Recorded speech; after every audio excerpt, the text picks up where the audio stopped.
confort, de paix et de joie en présence de Dieu. Cette image puissante nous montre que tandis que le monde célèbre les apparences, Dieu regarde le cœur. L'histoire nous enseigne aussi que le destin, après la mort, est immédiat. Il n'y a pas d'attente, il n'y a pas de juste milieu. Le riche allait directement au tourment, tandis que Lazare était reçu dans la gloire. La torsion est claire et percutante. Ce que nous valorisons dans la vie peut n'avoir aucune valeur dans l'éternité, et ce que nous méprisons peut être exalté par Dieu. Si ce message vous touche, aimez la vidéo et partagez-la avec quelqu'un qui a besoin d'entendre cette vérité éternelle. Ensemble, nous pouvons apporter la parole de Dieu dans de nombreuses autres vies. En enfer, la terrible réalité s'est révélée à l'homme riche. Dans des tourments insupportables, il leva les yeux et vit Lazare à côté d'Abraham, jouissant de la paix et du réconfort. Le spectacle était à la fois insupportable et humiliant. Celui qu'il avait ignoré auparavant, l'homme méprisé et oublié à sa porte, se tenait désormais dans la gloire, tandis que lui-même souffrait dans une souffrance éternelle. Consumé par l'agonie, le riche s'écria désespérément « Père Abraham, aie pitié de moi et envoie Lazare tremper le bout de son doigt dans l'eau et me rafraîchir la langue, car je suis tourmenté dans cette flamme. » Luc chapitre 16, verset 24. Il est impressionnant de constater que, même en enfer, il considérait toujours Lazare comme quelqu'un qui devait le servir, démontrant que son cœur endurci restait inchangé.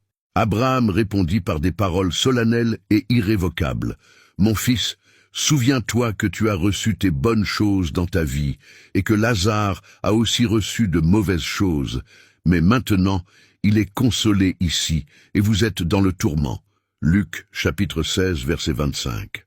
Ces mots font écho à une vérité immuable. Les choix que nous faisons dans la vie déterminent notre destinée éternelle.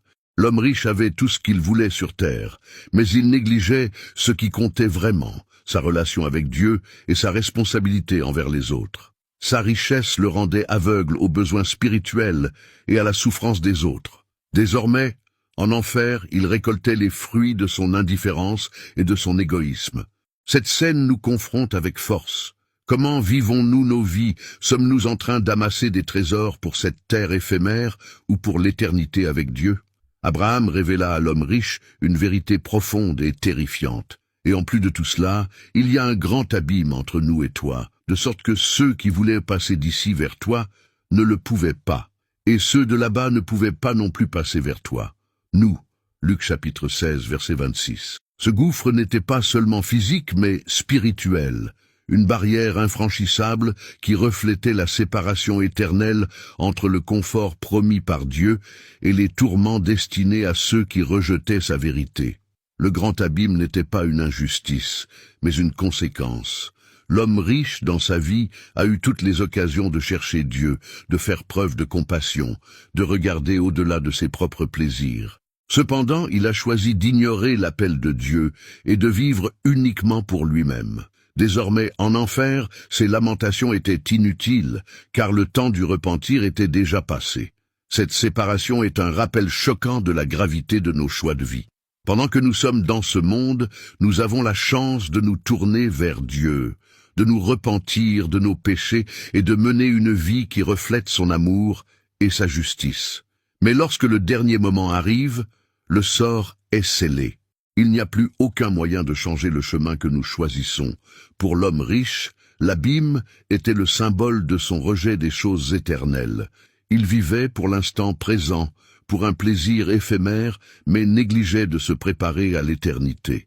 Il était désormais confronté à une séparation éternelle d'avec Dieu, le plus grand de tous les tourments. Cette leçon nous met au défi de réfléchir sur nos propres vies. Vivons-nous avec l'éternité à l'esprit, ou sommes-nous aveuglés par le confort et les distractions de ce monde? Lorsque l'homme riche réalisa qu'il n'y avait aucune possibilité de soulager son agonie, un nouveau désespoir s'empara de son âme. Il cria à Abraham, « Je te prie donc, Père, de l'envoyer dans la maison de mon père, car j'ai 5 frères, afin qu'ils leur rendent témoignage, de peur qu'ils n'entrent eux aussi dans ce lieu de tourment. » Luc chapitre 16, versets 27 et 28. Même s'il avait été égoïste dans sa vie, l'homme riche se souciait désormais de ses frères. Il savait qu'ils suivaient le même chemin que lui, concentrés sur les richesses et les plaisirs temporels, ignorant le besoin de repentance et de foi en Dieu. Son appel n'était pas seulement un appel à la miséricorde, mais un cri désespéré pour que sa famille soit épargnée du même sort terrible auquel il a été confronté. Il voulait que Lazare soit envoyé dans la maison de son père, comme témoin vivant du sort réservé à ceux qui négligent les choses de Dieu. Peut-être pensait-il qu'une apparition surnaturelle pourrait ébranler sa famille et la convaincre de se repentir avant qu'il ne soit trop tard. Cependant, son inquiétude, bien que sincère, est venue tardivement. L'homme riche n'a compris la gravité de ses choix que lorsqu'il n'y avait plus rien à faire. Cette supplication nous enseigne que la repentance doit être recherchée pendant que nous en avons encore le temps. Il n'y aura pas de nouvelles opportunités après la mort, ni d'intermédiaire pour changer le destin que nous choisissons.